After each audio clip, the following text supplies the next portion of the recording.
I'll get through the section that I do, and then during question and answer, maybe we can talk through the rest of it, or maybe you can help me work it out. The Bahamian film industry is in its infancy. That is, film projects written, produced, directed, and performed by Bahamians. In particular, films that tell Bahamian stories, that is, stories about the Bahamian experience, are only just beginning to emerge. As such, the potential for this burgeoning industry to make radical, transformative, and revolutionary interventions into the representation of Caribbean identities, Black identities, at home and abroad, are boundless. Kareem Mortimer's 2009 feature film, Children of God, is one such film that has taken up this challenge. Mortimer's frank and unflinching look at homosexuality, homophobia, Christian hypocrisy, and men who have sex with men within the Bahamas is nothing less than revolutionary. Because of the paucity of Caribbean films generally, and Bahamian films specifically in the global market, it is an important and worthwhile endeavor to analyze the ways in which Mortimer's film, which has been picked up by an American distribution company and has been broadcasted on the American cable channel Showtime, could be read in the global market. Given the increasing interest in the field of masculinity studies in the Caribbean, an analysis of a film written, directed, and produced by a queer-identified Black male Caribbean filmmaker whose subject matter queers the dominant heterosexist discourse that dominates discussions about the Caribbean region is even more warranted. After viewing the film, I believe Mortimer's work falls into the category of films which cultural critic Bell Hooks describes as one where, quote, screen images of Black people function in a variety of ways, at times to reinforce through extensive use of negative stereotypes, at other times working to radicalize and challenge preconceived notions, end quote. What I argue in this paper then is that despite its challenge to the exotic, phallocentric, heterosexist, homophobic, monocultural narrative that Hollywood circumscribes to the Caribbean, Mortimer's film nevertheless seems to reinscribe certain pathologies in regard to the performance of Black masculinity. In other words, while Mortimer's film dares to unsilence discourses around the triumvirate homosexuality, homophobia, and hypocrisy, the film paradoxically seems to be burdened by an anxiety about Black male intimacy that perpetuates traditionalist notions of Caribbean Black masculinity. Lest we dismiss the film as simply entertainment, I invoke August Wilson's remarks, quote, our ignorance of the value and the power of the image as a contributing and determining factor in our condition, and most importantly, in our future, is most telling in the cruel flowering of self-hate as evidenced by the suicide bullets of misplaced rage and mock anarchy, end quote. It is therefore important that we analyze those filmic images of Caribbean Black masculinity in local as well as foreign productions. To be sure, there have been many films, Hollywood films, shot in the Bahamas, films in which the Bahamas and the Bahamian people themselves stand as the exotic primitive backdrop to the main narrative. In recent years, said Hollywood films have included Into the Blue, 2005, Holiday in the Sun, 2001, and Pirates of the Caribbean, 2006-2007, and several of the James Bond franchise films. In these Hollywood films, Bahamian people, and more to the point of my discussion here, Black Bahamian men, Black Bahamian masculinity is marginalized and presented via the Hollywood gaze. This gaze, according to Tanya Batson-Savage's article, Through the Eyes of Hollywood, Reading Representations of Jamaicans in American Cinema, normalizes a myth of the native as exotic and presents Jamaicans in one of three roles: Rastas, gangsters, and obeah workers. I would add to this list a fourth role, coxman or gigolo, in the vein of Winston from the Hollywood film How Stella Got Her Groove Back. While Batson-Savage's critique focuses specifically on representations of the Jamaican, I would argue that her critique rings true to Hollywood's representation of the Anglophone Caribbean as a whole, since rarely do Hollywood films attempt to make any distinctions between the individual Caribbean islands. This eliding of Caribbean differences is nowhere more obvious than in the languages of many of the Caribbean characters who people these films. More times than not, despite the ostensible island location, the native speaker usually communicates in a generic West Indian, and usually that reads as Jamaican, accent, with the appropriate smattering of Heyman, Irie, and Bumbleclads thrown in for good measure. I would also argue that these Caribbean characters are almost always Black. These Hollywood stereotypical representations of Caribbeanness serves to codify the Caribbean space as Black, paradisical, hypersexual, heteronormative, and superstitious. The Hollywood construct of the Caribbean space and Caribbean Black masculinity is a powerful one and no doubt influences the way Black Bahamian men see themselves and perform their Black masculinity. In his essay, Caribbean Masculinity at the Fin de Circle, Caribbean sociologist Lyndon Lewis states, quote, "Culture is never pure, but always hybridized. That which we celebrate as Caribbean culture has long since been borrowed and adapted mainly from Africa, Asia, and Europe, and creatively fashioned within the region," end quote. What Lewis argues here is that the Caribbean is a space where many different cultures collide, and it is continually affected and influenced by global cultures. In a similar vein, in Masculinities in Transition, Gender and the Global Problematique, Keith Nurse asserts that, quote, "The significant measures of the global gender dynamics is a result of the export of the European American gender order to colonize the world through institutions like the church, the military, Western education, the modern state, transnational corporation, and the worldwide media," end quote. Here, Nurse describes what amounts to cultural and gender imperialism. This sort of gender imperialism has very real effects in the way masculinity is performed. In his discussion of globalization and men's bodies from his text, The Men and the Boys, R.W. Connell asserts, quote, "Empire, then, marks a decisive historical change in the social embodiment of masculinities. Under imperialism, men's bodies are shifted around the world, trained and controlled in new ways, sorted and symbolized on different principles," end quote. These discussions note a decidedly one-sided and oppressive flow of constructs of gender, one that Tony Cade Bambara argues has us, quote, "so turned around about Western models of gender roles, we don't even know how to raise the correct questions, but raise them we must if we are to fashion a natural sense of self, if we are to develop harmonious relationships with each other," end quote.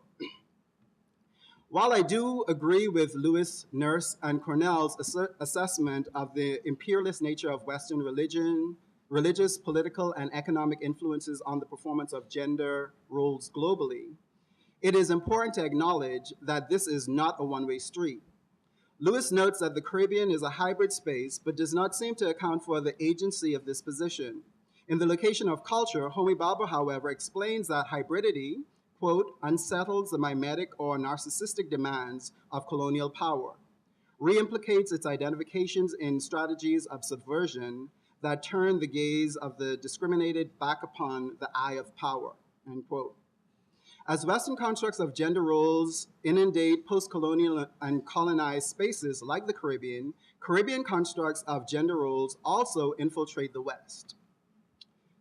In his seminal work, The Black Atlantic, Modernity and Double Consciousness, Paul Gilroy makes the related argument that, quote, "the culture of this group," and he's talking about Black British citizens, "have been produced in a syncretic pattern in which the styles and forms of Caribbean, the United States, and Africa have been reworked and reinscribed in the novel context of modern Britain's own untidy ensemble of regional and class-oriented conflicts," end quote. Popular culture, including music, film, literature, and dance, travels across the Black Atlantic, influencing and being influenced by the people who consume them. Through continuous exchange of culture, ideas, and gender performances that have existed since Africans were kidnapped and carried to the New World. Blacks undoubtedly continue to have intra-diasporic exchanges and dialogue. The performance of the Black gender and sexuality then also continues to dialogue across the diaspora, which affects the way Black people, and more specifically for my paper today, Black men, perform and represent Blackness and Black masculinity. Now I switch into an analysis of the film.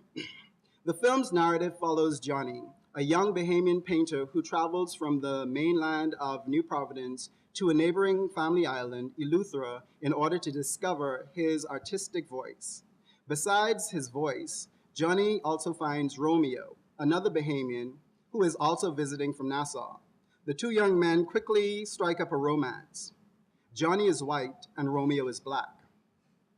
The racial dynamics of this relationship, however, is never explored throughout the film. In fact, the discussion is stunted before it even begins. Earlier in the film, when Johnny and Romeo first meet, Romeo says to Johnny, quote, "I don't know too many skinny white Bahamian boys," end quote, to which Johnny promptly replies, "I'm not white." Romeo silently accepts Johnny's denial of whiteness with a smile. But this denial is startling and problematic. Viewers may be startled because Johnny's stereotypically white physicality is in stark contrast to Romeo's stereotypically Black physicality. The scene is problematic because it sets up the film's deafening silence around whiteness and Blackness. And since the presence of whiteness in the film, given the homosexual subject matter, ultimately changes the conversation about Black male sexuality and desire, it limits the transformative possibilities of the film representation of Black masculinity. So I have to talk a little bit about whiteness in the film before I can talk about Blackness in the film to some extent. With 85% of the population being of African descent within the public imagination, both locally and internationally, the Bahamas is considered a Black space. In his essay, National Identity and Bahamian Culture, Howard Johnson explains that during the early 1970s, there was a concerted effort by the PLP administration to construct Bahamian collective self-image around, quote, a sense of place, a sense of history, and a heightened awareness of the African origins of the nation's Black majority, end quote. Majority rule was then, as it is today, the rallying cry of the nation. Nicolette Bethel also engages the issue of race and nationality in her work. She writes, quote, "The question of race, foremost among qualities used to imagine the quintessential Bahamian, predominantly directly after independence, was the concept that the true Bahamian is phenotypically Black," end quote. To invoke Benedict Anderson then, the Bahamian is imagined as Black. Thus, I contend, making the non-Black foreign. In the commentary for the film, Mortimer bemoans the fact that people always ask him about the interracial aspect of the film. He explains that the question really bothers him. His choice in casting was made, he states, because, quote, "That's what the story is. That is who these people are. I had to be honest with the characters who were speaking to me," end quote. He is insistent that, quote, "It is not a film about race." Within the film, Mortimer goes to great lengths to mute race, but his own writing betrays his anxiety in regards to the veracity of this statement. The film, and Mortimer by extension, while refusing to engage the issue of race directly, continually plays on the very race-specific codes which highlight the racial differences between the two lead characters. We see this racial anxiety in several scenes. For example, at the end of the scene in which Johnny disavows his whiteness, Romeo attempts to shake his hand as he leaves, but Johnny refuses. Romeo immediately and menacingly leans over and demands that Johnny gives him his fucking wallet. But just as quickly, Romeo smiles and reassures Johnny that that was him at his scariest, and there is no need for him to be afraid to shake his hand. In a later scene in the bar, Romeo invites Johnny to come to the bar to hear his band sing. But before Johnny has a chance to respond, Romeo interjects, suggesting that Johnny probably does not listen to Bahamian music. He asks, quote, "Would you listen to rock, heavy metal, or alternative?" End quote. And finally, in one of the culminating scenes of the film, after Romeo publicly rejects Johnny because Romeo is with his girlfriend at the time, the two men have an argument in which Romeo suggests, quote, "You and me, it ain't the same. Man, I come from a world you can't even imagine," end quote. These three scenes each suggest that the specter of race haunts the film. And I was gonna show the clips, but I don't have enough time, so maybe after during the question and answer we can see the clips. Romeo's performance of the brute Negro that many whites secretly expect him to be, his racializing of Johnny through what he undoubtedly considers white music, and his articulation of the two separate worlds that they inhabit speak volumes to the fact that of Romeo's blackness and Johnny's whiteness. Mortimer's inability to recognize the complexity of the interracial casting is at best naive and at worst disingenuous. I disagree with Mortimer's contention that and suggest that the film is actually all about race. And what's more, Johnny's whiteness symbolizes foreignness, which serves to reify Black nationalist homophobic rhetoric that suggests that homosexuality is a white and foreign affliction that contaminates the Caribbean upon contact. This is not a new concept. In Black Skin, White Mask, Fanon denies the existence of homosexuals in Martinique, while in Europe, he suggests he has seen, quote, colleagues who have become homosexuals, end quote. Zimbabwean President Robert Mugabe has consistently denounced homosexuality as a product of morally denigrated colonial cultures and finds that such behaviors were not initially present in cultures indigenous to Zimbabwe. Kobina Mercer ascribes these views on homosexuality to the, quote, phobic logic of Black nationalism, whereby homosexuality is equated with whiteness as something inherently alien to African eroticism, something foisted and imposed by the European colonizer, that it is a white man's disease, end quote. Mortimer's film then, while on the one hand it offers an intervention into the representation of Bahamian masculinity as also white and queer, this intervention unfortunately folds back upon itself and ultimately reifies Black masculinity as heterosexual, but for the queering presence of whiteness. Claude McKay's novel, second novel, Banjo, A Story Without a Plot, is like a jazz ensemble. The novel's plotlessness and episodic narrative frame the social and personal bonds of the international cast of Black men and one woman. These personal bonds seem to develop and are maintained around various acts of survival, entertainment, and pleasure in the port city of Marseille. Led by the protagonist Lincoln Agrippa Daly, or Banjo, this motley crew navigates and claims the port city through what I describe as a shadow of intimacy, a diffused or almost invisible closeness evident in their interaction and bonding exercises. It is the argument of this paper that intimacy among these men is subsumed in the formalities and informalities of the competitions involved in living in the hostile and unforgiving atmosphere of Marseille. Thus, intimacy is not singular or private, neither is it only premised in sexual contact, emotive exchanges, or sensual engagement. Its manifestations are masculine potentialities, that is, actions that are not innately cloned in the social constructions of masculine performances. These actions carry various suggestions of transactions among these characters that reflect on the improvisations inherent in performing masculinity. In other words, intimacy within the context of McKay's 1920s Marseille is a polymorphous action that is diffused rather than contained. It is also my argument that intimacy is invisible and indivisible in Marseille's sociocultural and economic environment. McKay's men exercise their feelings and give emotional and physical access to each other as part of the process of living and appropriating services for their survival. The public spaces where these men socialize the recreation moments they enjoy together, and the competitive economic experiences they manage in the port city makes intimacy an experience of risk-taking, vulnerability, self-disclosure, eroticism, and feeling. Intimacy then breaks down some of the hierarchical constructions of the body so that self-revelations can take place that will lead to making new self-histories.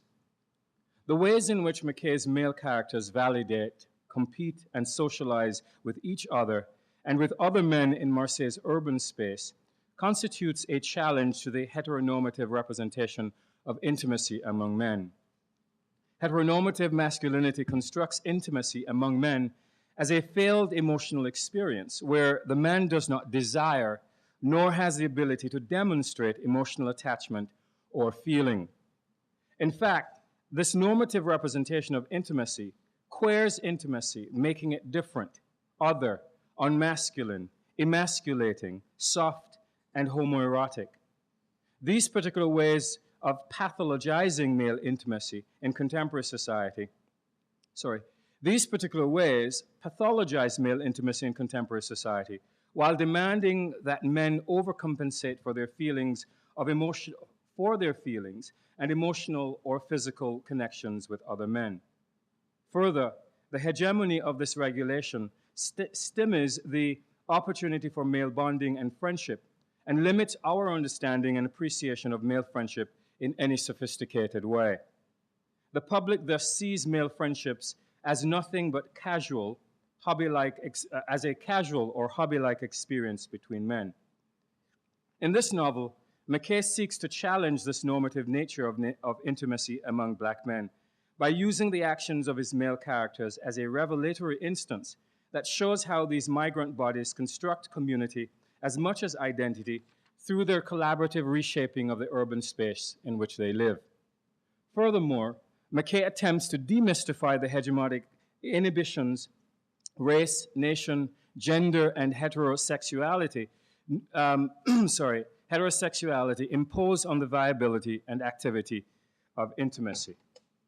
The social and personal contact points in which McKay's male characters meet and share with each other, the viewport or bum square, the beach, the bistros, the love shops, or the ditch, provide the context for not only when and how these men come together into intimate consensus, but also when and how they eventually feel together. Additionally, their interaction at these contact points shed light on how, for them, intimacy is, to use a term by psychoanalyst Slavoj Žižek, the unknown known, that which one refuses to, that which one refuses to acknowledge that one knows. The social constructions of the masculine as macho, stoic, unemotional, cerebral, control the performance of intimacy by men in public as well as private circumstances. Yet, even though men are aware of their possession of intimacy, they refuse to acknowledge that it is present or even available to them because hegemonic social conventions of masculine identity does not privilege that particular behavior. Masculinity is therefore conditioned and regulated by both patriarchy and sex, and intimacy among men is suppressed, never fully realized, accessed, or expressed in open and public ways. Under such regulatory conditions, intimacy is a shadow, and this shadowy materiality makes it easy to silence or manage intimacy. Consequently, one may argue that intimacy among men is not only disciplined but is also punished, to echo a Foucauldian idea here, if it does not remain a shadow or of itself or respect the rule of heteronormativity. And because intimacy performs as an unknown known in the interactions and transactions among these men, black masculine subjectivity becomes often a site of improvisation upon which these male characters transform, inhabit, and manipulate some of the racist and heterosexist interpretations of themselves. The novel opens with Banjo meeting a crew of men who later become his friends, dropping out of a hole in the bottom of a freight car on the quay. Wanting to see if the black bodies made it, he went down to the quay to see this. Finding the men brushing off the hair off their clothes, Banjo starts up a conversation with them, only to find that these men had bummed him twice and he did not even remember it. The men then invite Banjo to join them at a nearby bistro to quench their hunger. The friendship among the men is initiated in the act of eating and marks the first moment of intimate alliance among the men. In fact, the narrator reveals that, quote, Banjo got acquainted with the men over the mess, unquote, and each disclosed something pertinent to their cosmopolitan lives. Banjo learns the name of each man, the significance of each name, as well as important sociocultural details about their lives, where they were from, and how each man came to be on the beach in Marseille.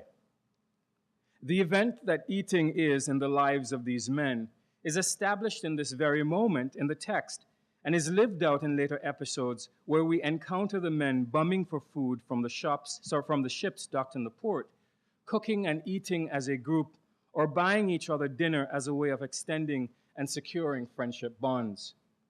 In fact, eating among the men translates as a seductive enterprise where each man reveals parts of himself to the other and those around him. Banjo does not immediately reveal himself to the group, and reciprocity might seem to be jeopardized. However, this is just a delay on his part, as he later uses his musical number to connect with the group on some level.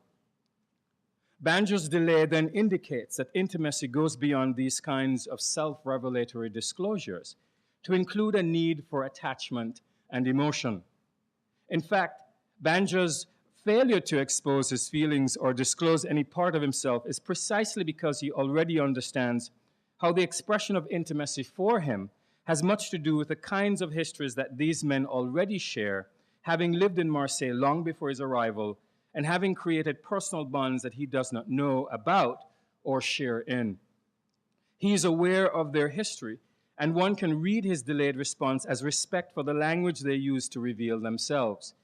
He needs to reveal himself not in the way his new companions have, but in the way in which he avows himself. Banjo's silence, while it is based in part on his self-identification with his music, as a conduit for intimating his vulnerable and unmediated self, it is also his recognition that intimacy is not premised or defined as one thing. Intimacy for him and these men is a varied, complex practice where its participants can live in their personal selves without feeling there's a need for those selves to be or do the same. Consequently, we see Banjo breaking his silence by accepting an invitation from his comrades to, quote, tickle a chord in your apparatus, unquote. This is the effect of intimacy, the tickling, what I consider the touch, the jouissance of communion. For what is evident is that the body or the apparatus in its individual, communal, material, and spiritual dimensions must be tickled or touched or made to feel joy. Banjo achieves this immediately after he plays his music. Quote, the boys began humming and swaying. Some dockers who were not working were drawn to the bistro. They seated themselves at a rough long table across from the boys by the other side of the door, listened approvingly to the music, drank wine, and spat pools. Ginger and Bugsy stood up to each other and performed a strenuous movement of the black bottom. The patron came and stood in the door, very pleased. End of quote. This moment seems like the consolidation of intimacy, between the men, because Banjo responds or reciprocates in his own way to their act in the previous scene. Yet, it is the beginning, merely the shadow of intimacy, that transforms the cafe and Banjo's relationship with his comrades from the unknown to the known. Even though there's a powerful effect in Banjo's music, and it moves Ginger and Bugsy to dance the black bottom, draws the dockers into the bistro, and pleases the patron, there is no evidence of risk and vulnerability on either side of this exchange. The creation of community among this group is only symbolic and does not realize the fruits of intimacy that would be evidenced in finding a new self. Yet, before this personal revelation, Banjo made a prescient disclosure to his comrades. He gave them a lesson on intimacy by describing the nature of his relationship with the musical instrument he plays. He identifies it as the most intimate of possessions. Quote, Banjo caressed his instrument. I never part with this buddy. It is more than a gal, more than a pal, it's myself, end of quote.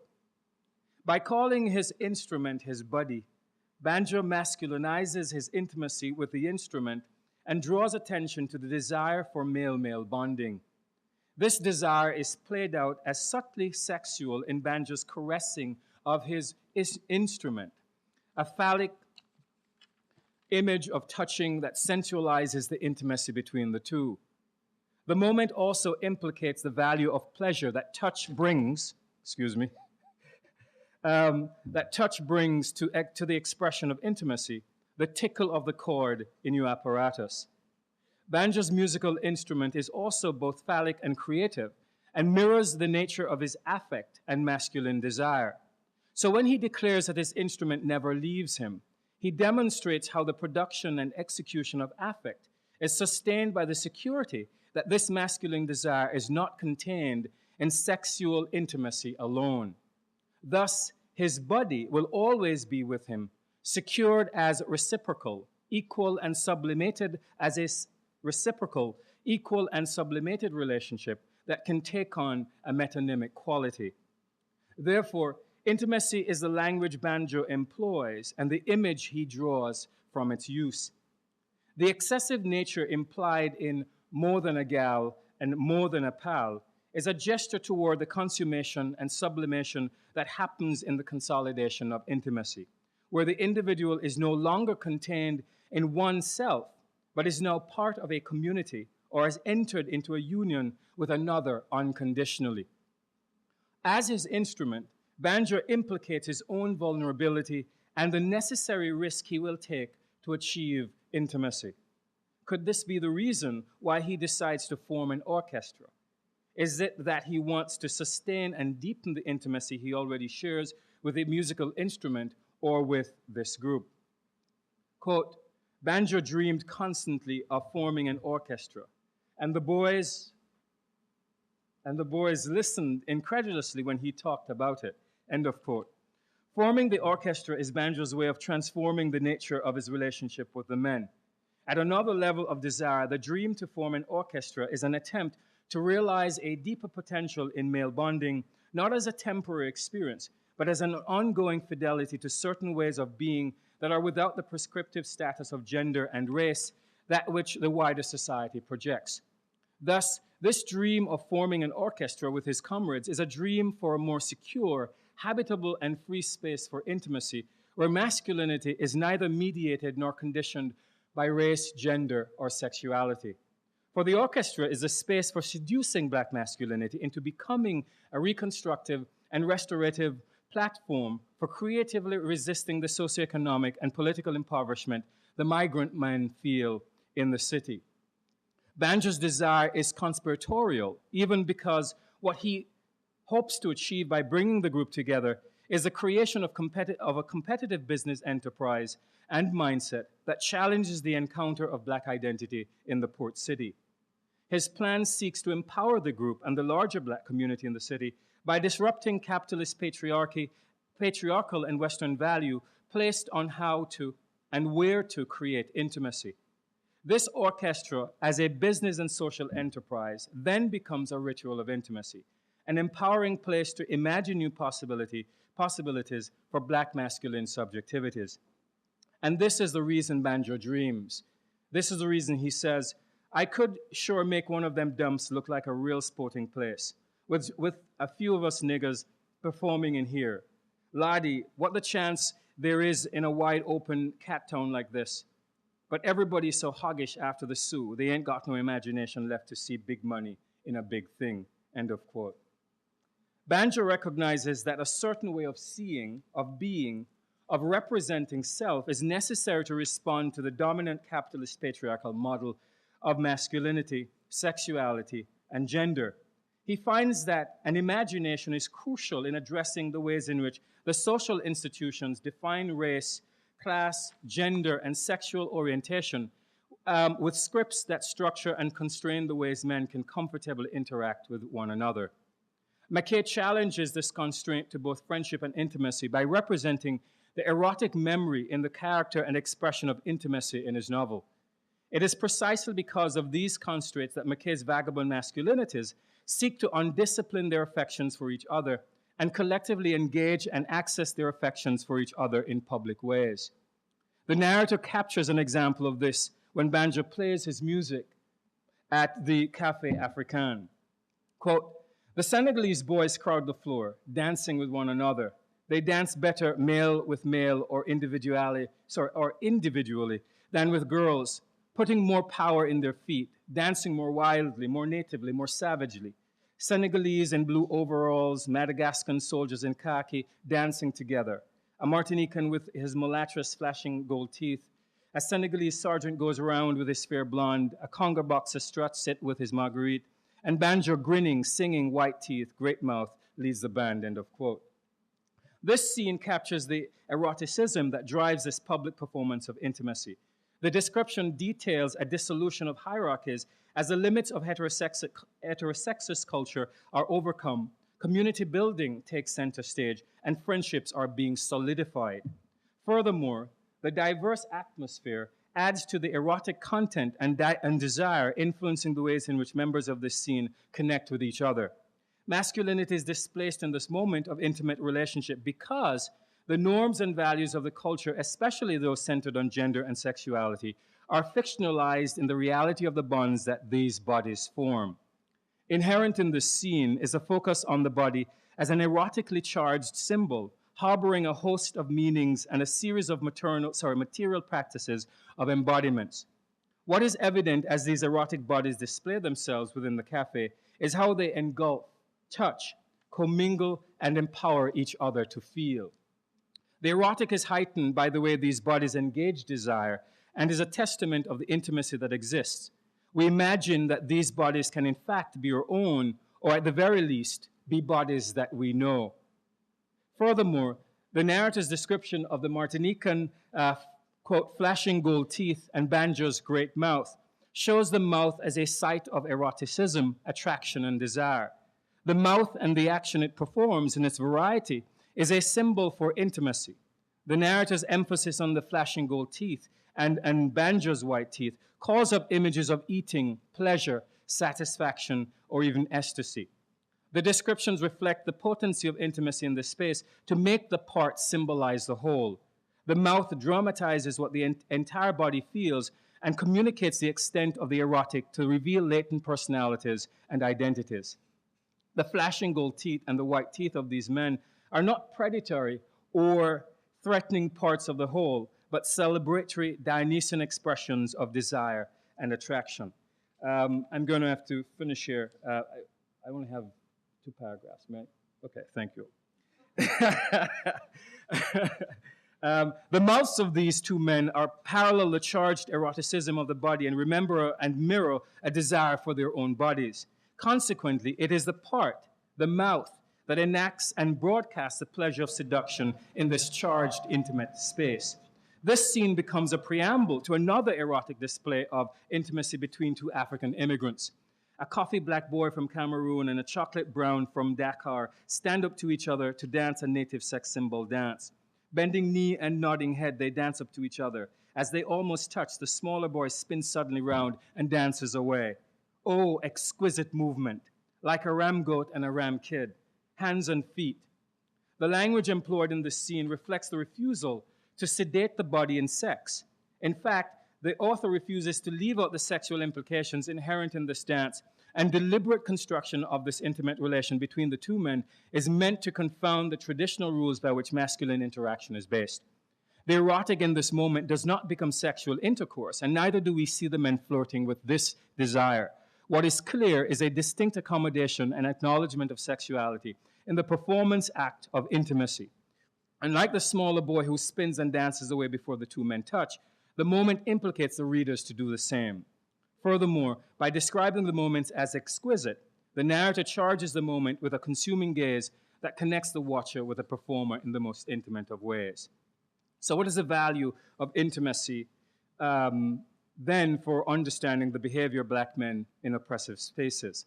The practice of intimacy among black men in spaces where there is pressure to eke out an existence or to engage in survival acts requires and implies the performance of new subjectivities, sexualities, and new ways of being that confound conventional structural categories.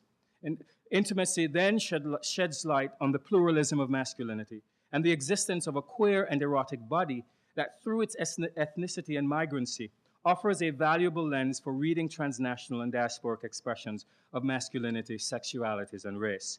One is able to see how the boundaries of race and nation, heterosexuality, and gender imagine their prescriptive rule over intimacy as a result. McKay's Vagabond Crew is therefore inciting a conversation around the body as a site and embodiment of desire that disrupts this prescription even as a shadow of intimacy. Thank you. Allow me to be a part of this. It's my first Skype session, so I'm trying to work through this. So I wanted to start out by giving an overview of the paper to open up for feedback and questions, parts that I may not cover. So my paper is attempting to put trauma theory in conversation with Caribbean gender studies. And so I first give an overview of trauma theory and the politics of its application to non-Western bodies and spaces. And I then move into a discussion of the cultural politics of witnessing to public trauma. And for this, I return to Boom Bye Bye to foreground the claim that Buju Banton wrote the song in response to a case of male-male rape and argue that it serves as a cultural artifact that contains a trace of public trauma. I focus specifically on what it means to rethink Banton as cultural witness to public trauma. And then I use the specter of male rape to get me to the Jamaican diasporic writer O'Brien Dennis, whose memoir about his multiple experiences of rape and sexual trauma in Jamaica. O'Brien Dennis claims that these rapes not only forced him to move to the U.S., but he claims a relationship between his experience of sexual trauma and his gay sexual identification. And so this leads me back to the unlikely pairing between trauma studies and gender studies, because Dennis demonstrates how traumatic knowledge negotiation can occur through gender and sexual expression. So for today, I'll just be focusing on the section on Buju Banton as cultural witness to public trauma. In a 2009 article in the Jamaican Gleaner, cultural critic Carolyn Cooper discusses what she terms as Buju Banton's, quote, original sin.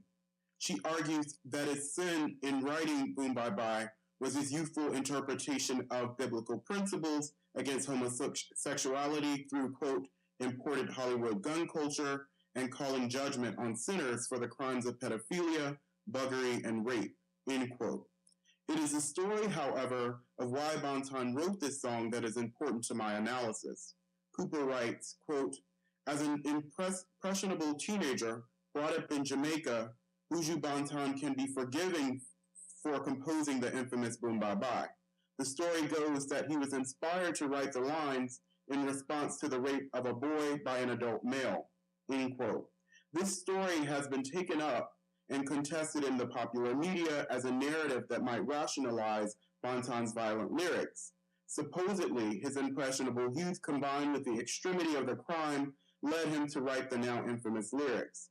This claim has been widely reproduced by reputable media sources, many of them accounting that this case of male rape was widely publicized in Jamaica.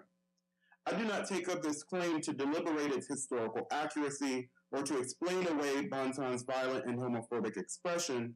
I foreground this claim as a hermeneutic for thinking about what it might mean to reconsider Boom Bye Bye as a Jamaican cultural artifact that testifies to the public trauma of male rape. What might it mean to rethink Buju Banton as a cultural witness to public trauma?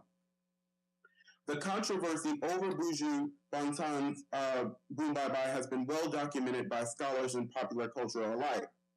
I revisit the song 24 years after its release to reconsider it as a cultural product that registers the discursive trace of the underrepresented subject of sexual violence directed toward Black male bodies. It is the cultural silence around the subject of male rape that makes the story of the song's inspiration so significant. That Banton would record a song for the public that witnesses to such a privatized subject merits further critical attention. Reading Buju Banton's song as a testimony to public trauma allows me to interrogate the cultural politics shaping how public trauma is recognized. For example, Cooper's analysis foregrounds Banton as witness to male rape, thereby revealing the tangled discourses of pedophilia, buggery, and rape that are foreclosed by readings of the song as solely proclaiming hatred towards homosexuals. I would venture to say that the reason for this limited reading is that neither male rape nor the male child victim seems to explicitly appear anywhere in the song's lyrics. To be clear, I am not as interested in examining the song's lyrics as I am in its narrative structure. I seek to explore why the child victim is erased from the narrative if Banton's song does indeed witness to the rape of a male child. I focus on the erasure of the male child victim as symbolic of both Banton's own personal trauma and larger national traumas. In their foundational text of trauma theory, testimony, crisis, and witnessing, psychoanalysis, and literature, Shoshana Feldman and Dori Laub argue that subjects of trauma cannot fully grasp the experience of trauma psychologically, so they require a witness. So they require an empathic listener to register that a trauma has occurred. According to Feldman and Laub, the listener becomes the blank screen upon which the victim's trauma is projected. The problem with empathic listening is that the listener is also susceptible to trauma's transmission. Foregrounding the claim that Buju Banton wrote Boom Bye Bye upon hearing about a widely publicized case of child molestation suggests that Banton himself, as empathic listener, was subject to trauma's transmission. Furthermore, it suggests that the song itself carries a discursive trace of trauma within its lyrics, beats, and rhythms. This, however, does not explain why Banton would not explicitly name the trauma that is said to be the song's genesis. For this, I need to interrogate the claim that the empathic listener becomes a blank screen which the victim's trauma is projected. Banton is not a blank screen, but rather a subject inscribed through class, race, gender, and sexual ideologies. Cooper's article and other dancehall studies scholars point us back to the regional and global forces that arguably influence Banton. Banton is also an important figure in Jamaican popular culture, and his musical response to this tragedy is also subject to the desires and ideologies of his fans and the culture industry more broadly. Taken together, these points suggest that we cannot understand Banton as witness to public trauma without examining his cultural identity. For the purposes of this paper, I'm interested in examining Banton's gender performance, particularly how his performance of heterosexual Black masculinity regulates his traumatic testimony. I assert that the exclusion of the child victim not only secures his heterosexual masculinity, but also points to the specter of personal and national trauma in his gender performance.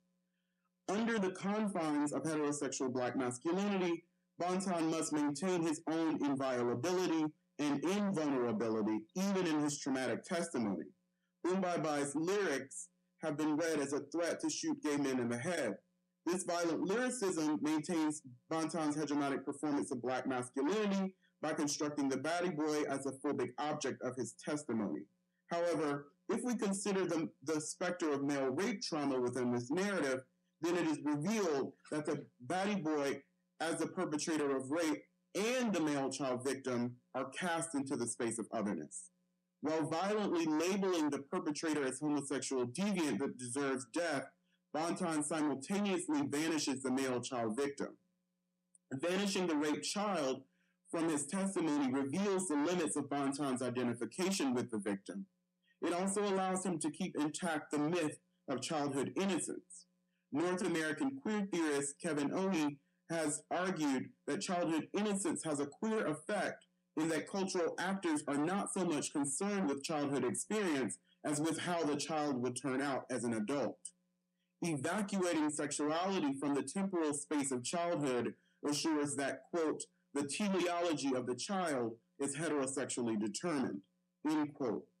Bonton's testimony must exclude the boy-child victim in order to maintain the fiction of Black manhood as solely a heterosexual construction.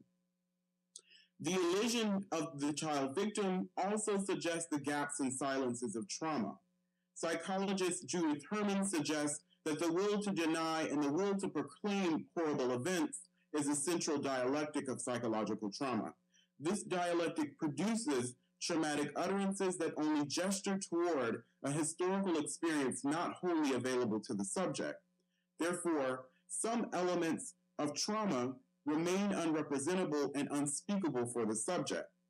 Bonton's traumatic testimony speaks through the gaps and silences around male rape in Jamaica. In the historical context of Jamaica, legal articulation of rape denotes that it is explicitly directed toward women and girls. The exclusion of male protection under the laws creates the conditions for sexual violence towards boys and men to circulate as buggery, a crime punishable by jail time or hard labor. Bonton's historical location produces this form of witnessing, which conflates homosexuality and child molestation. The problem of this mode of cultural testimony is that it mobilizes a masculinist violent response within this blurred discursive space between childhood trauma and adult sexuality. It is this historical context that marks the exclusion of the child victim as a national trauma. By disappearing the child victim, Bonton marks all raped boys in Jamaica as abject to the nation. In so doing, he reinforces the national myth that non-normative sexualities are the products of foreign contamination and do not exist within the nation. Timothy Chin discusses the trope of foreign contamination in post-colonial national narratives. In this instance, the trope refers to the colonizers' utilization of rape to produce non-national subjects who will then be defined in opposition to racially and sexually normative national subjects. By metaphorically killing the baddie boy, Bonton's testimony not only marks the boundaries of the nation as male-dominated and heterosexual, but also subjects the nation to internal policing. Bonton must ideologically extinguish any formation of masculinity that threatens to mark the nation as queer, as embodied in adult sexual minorities, or threatens the nation's heterosexual futurity as embodied in the innocent boy child. Bonton's Boom Bye Bye also registers the trace of another national trauma. I'm referring here to the song's role in consolidating homophobic sentiment in Jamaica, which in turn circulated globally to mark the entire region as, quote, the most violent and homophobic place on earth, end quote. Deborah Thomas discusses how global discourses marking Jamaica as a culture of violence reproduce racist notions of savagery for Jamaicans in the region and in the diaspora. Michelle Rowley argues that this discourse, quote, constructs a generic other that conflates homophobic geography as identity, a statement that describes both people and place without any allowance for exceptions, end quote. In sum, the discourse of violence attached to the region constitutes national trauma because it can serve to foreclose the humanity of Jamaican subjects, generalizing them as undifferentiated and unaffected by violence. It also shores up imperial and colonial forms of domination. Despite the success of oppositional forces in canceling Bonton's concerts in North America and Europe, and even after getting Bonton to apologize for his homophobic lyrics, he continued to perform the song. He has been quoted as saying, quote, if my audience say they want Boom Bye Bye, they get Boom Bye Bye, and that's my song, you know, end quote. I contend that the continuance of these homophobic lyrics is as much a traumatic utterance as a mode of nationalist resistance.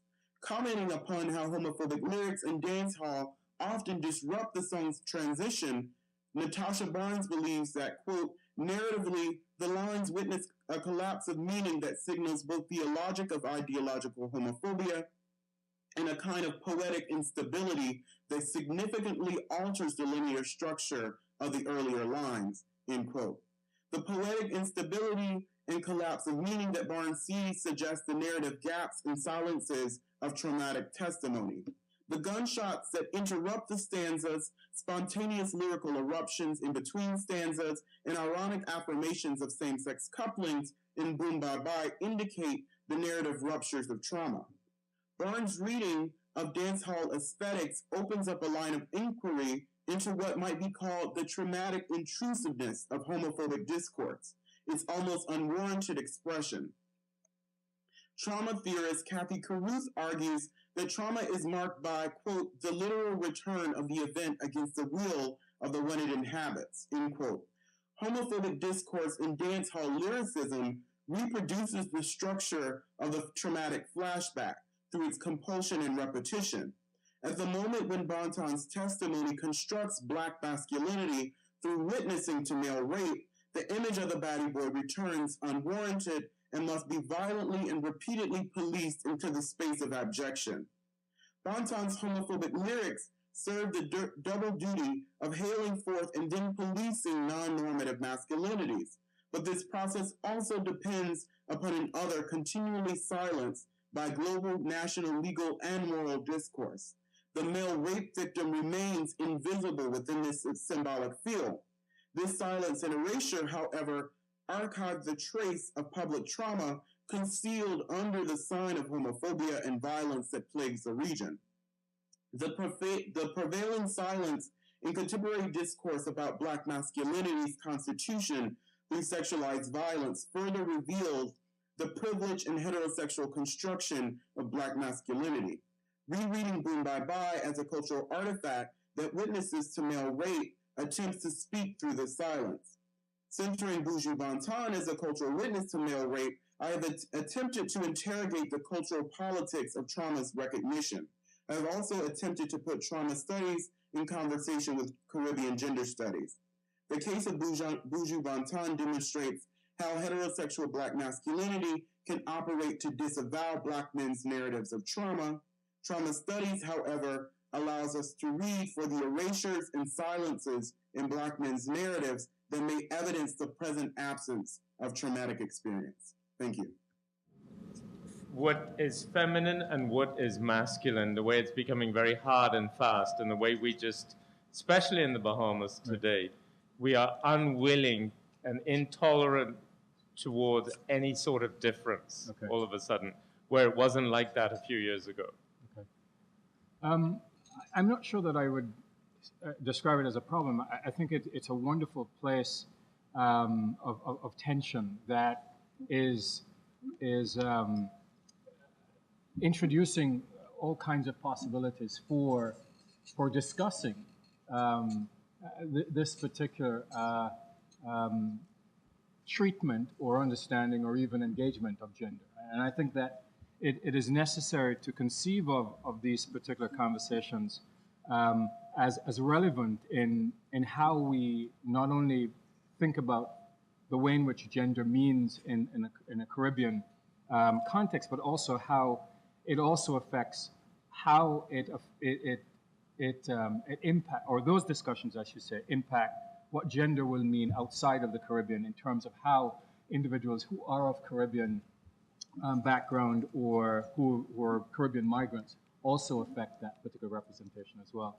So I think that it's necessary for us to see this not so much as a problem, but as an area of tension that allows us a particular fertile space to have discussions that open up the meanings associated with and also the variabilities associated with gender identity.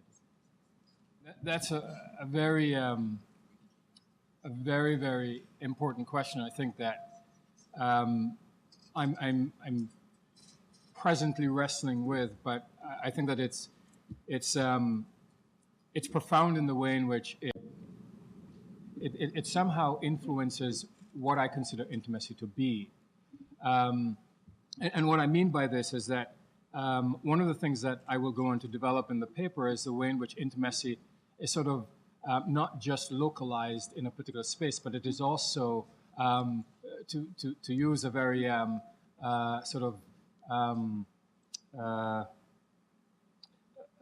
to use a not so clear term, that it is also transmigratory, that it moves across borders in many different ways. So to answer your question, I think that I don't know if there's a need to reconcile that, but I think there's a need to recognize the way in which these particular forms of intimacies or experiences of intimacies in these different spaces, whether it's in the Caribbean or across the Atlantic, presents new ways of understanding black male sexuality, black male identity, black male negotiations of space, and black male notions of friendships and male bonding. The issue of how the migrant space factors into or affects the representation of intimacy, it cannot be ignored. But I don't think that in the way that it designs or defines or influences the representation of intimacy, that it takes away from the individuality, cultural, social, personal, of those individuals who are expressing that intimate subjectivity, or that intimate act, if you will. So basically, it doesn't make them any less Caribbean. It doesn't make them any less African. It doesn't make them any less African American. What it does is that it nuances in more ways than one what that intimacy and how that intimacy should be looked at in relation to the masculine representation. Thank you. Great question. Okay, to attempt to answer your question, in terms of, yes, it is a version of Black masculinity that's represented in the film. My contention is that it's nothing new. We've seen this version of Black masculinity, and I'm speaking to the potential of the film in terms of representing revolutionary performance of Black masculinity in a certain way, since the film itself, the subject matter that it deals with, is so revolutionary, especially for this space, right? This idea of homosexuality, giving voice to the truth of homosexuality within the Caribbean space, but at the same time, still perpetuating those same modes of Black masculinity. The Black gay or queer characters are all on the down low. They're violent. Two of the characters are violent. One is violent against his wife. Another one, at the end of the film, actually ends up killing one of the protagonists. Romeo, who is one of the protagonists, is characterized as predatory in certain ways. He's very sexualized. In the film, there's one nude scene, and it's Romeo's shiny, greasy black male body that's on display in certain ways, right? And so I think that this version of Black masculinity we've seen in countless films. And what I was getting at too with the film in terms of even investigating whiteness and how whiteness functions within that relationship between the Black male protagonist and the white male protagonist, again, it reinscribes a sort of heteronormative representation of Black masculinity, even though he is queer or gay or whatever you will. Again, it's the same version of Black masculinity that we've seen before. If that answers your question. This construct of Black masculinity, in the earlier presentations, the presenter said that it's a performance based on the normatives of heterosexuality.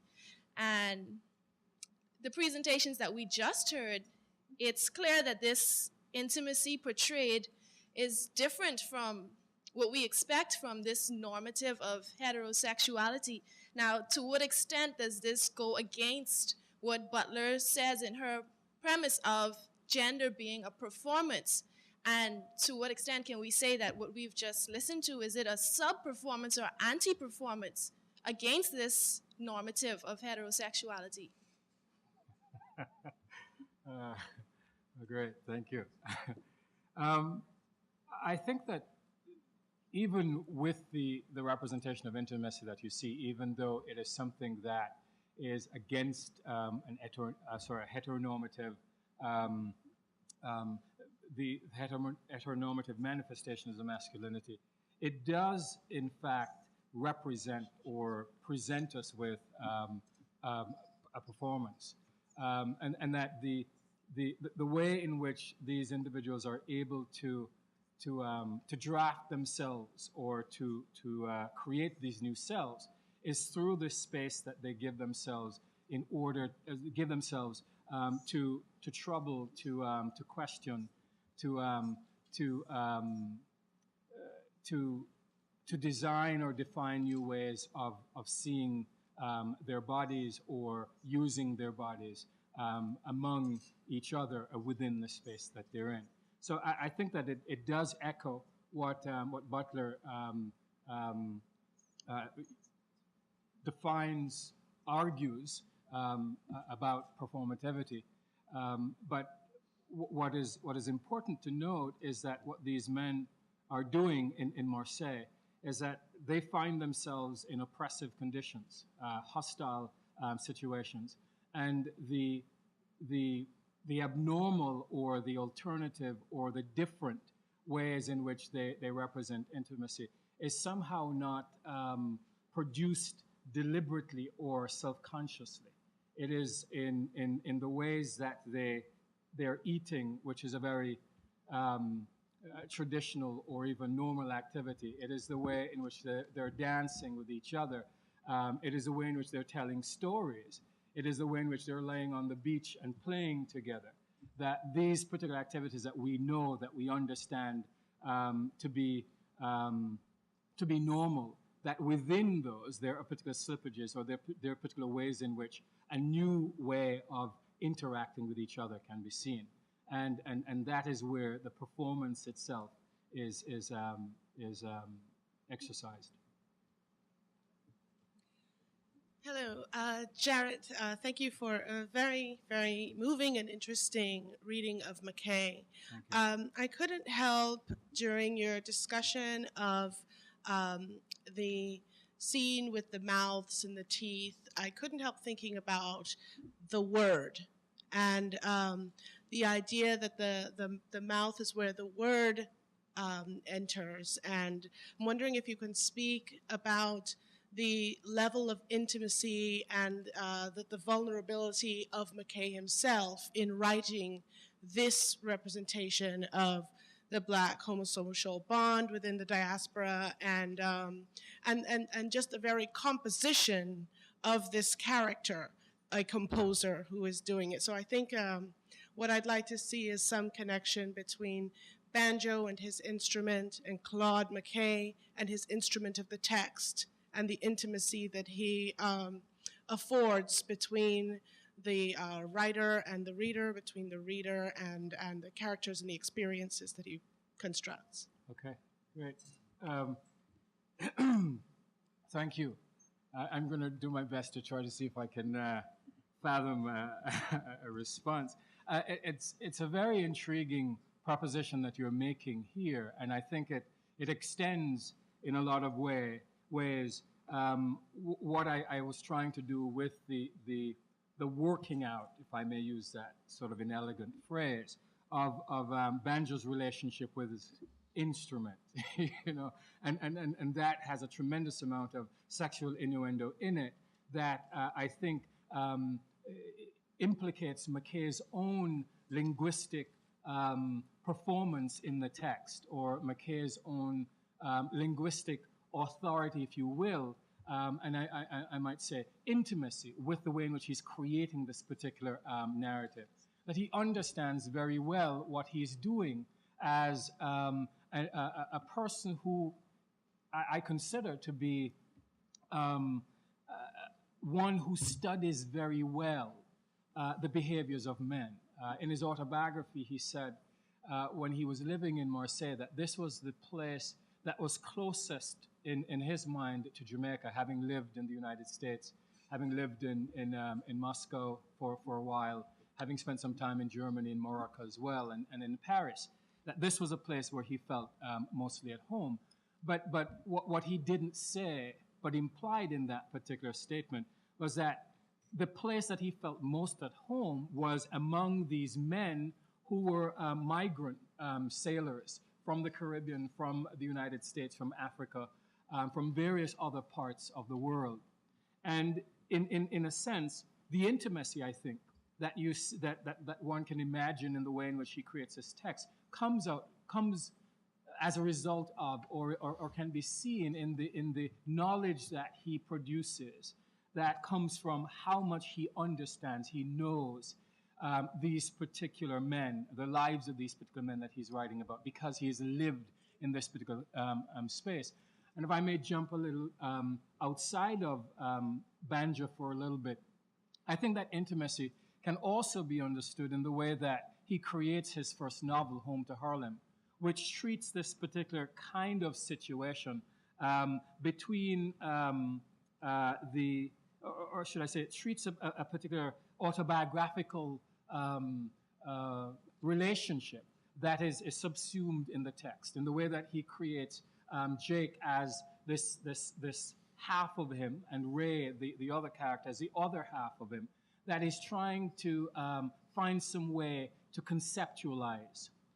He does bring these characters back into the text of Banja and allow us to see how he's still trying to play out this particular intimate connection between this sort of artistic self and the other, this sort of intellectual self and the other. So there are ways in which we see that through the construction of the narrative, through the construction of the characters in the narrative, that there's a way in which the author is invested in working out the tensions that are inherent or that might play upon the ways in which one understands male-male intimacy. It's even more fascinating when you think that he's trying to work this out in his own self by creating two individual characters that represent different parts of who he is. Okay? To go back to the other part of banjo and his instrument in a way that sort of imagines this notion of intimacy. I find that fascinating because McKay names the instrument or gives the instrument to banjo, who's named banjo. And I think that is significant in the way that is a parallel for the particular division that McKay himself experiences in his own life.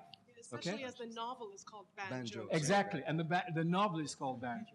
Okay, and the novel and the instrument becomes the conduit through which intimacy is, if I may, sung, or to use your word, or worded, or expressed. Performed, and that particular description.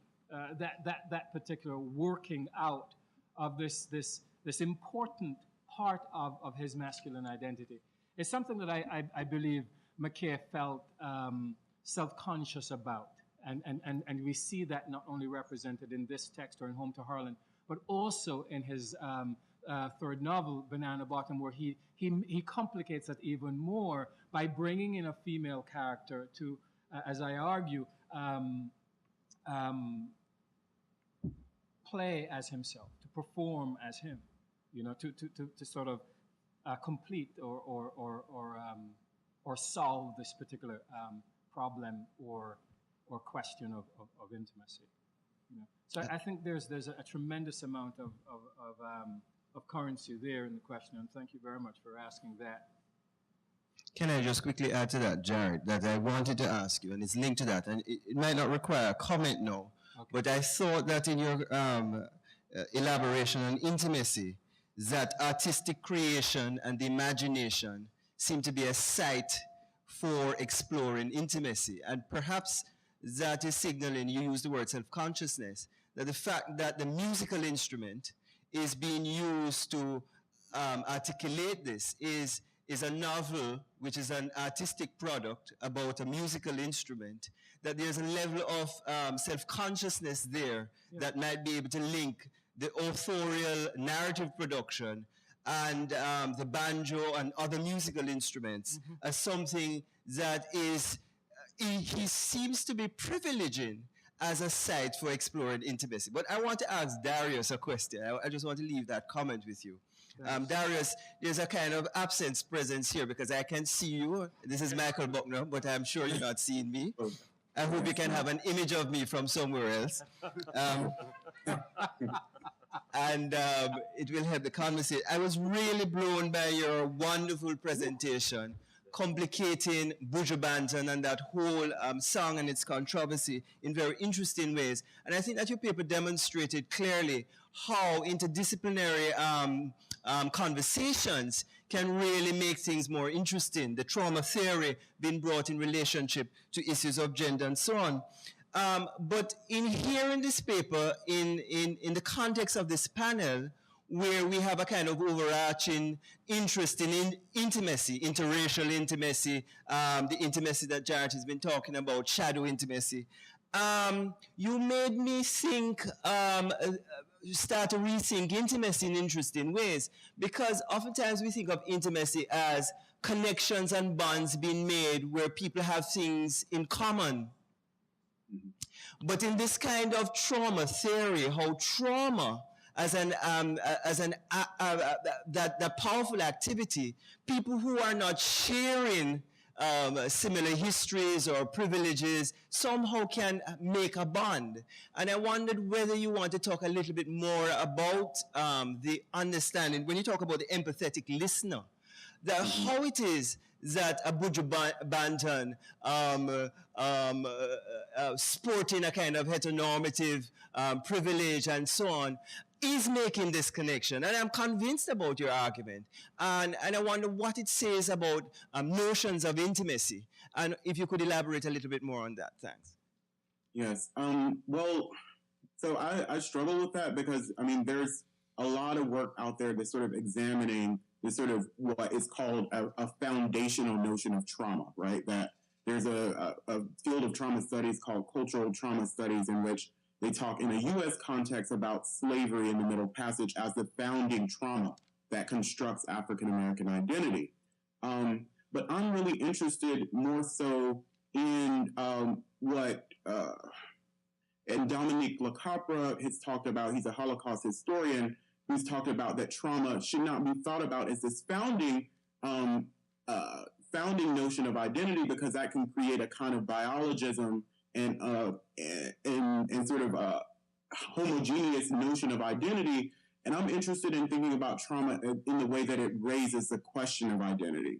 Because one of the things that I want to bring up, and one of the things I'm trying to do in the paper, is sort of to think about traumatic discourse as something that fractures this epistemology that Deborah Thomas is talking about, that labels the entire region as, you know, constantly perpetrating violence, right? And what that narrative does is does not talk about what does it mean to experience and witness that violence, particularly what does it mean for Black masculine subjects.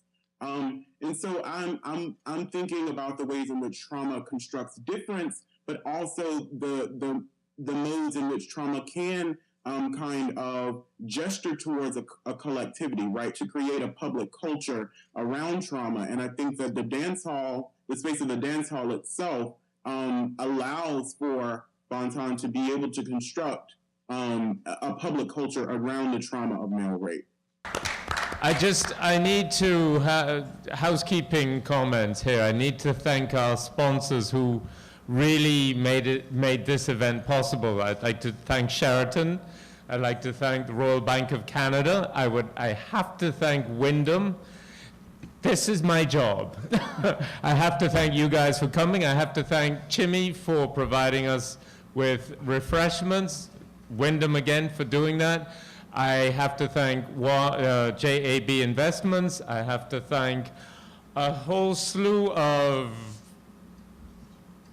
College of the Bahamas, the Office of Communications, Tamika, who has been incredibly supportive throughout the whole thing, and Dean Brooks Jones, who will kill me again for thanking her all over the place, and Dean Romelda Moxie for her support, and the staff of the School of English, who without them we could not have really pulled a lot of the things together, and Christopher Curry, and of course Stephen Aroner, who has been wonderful in all of this. Thank you all.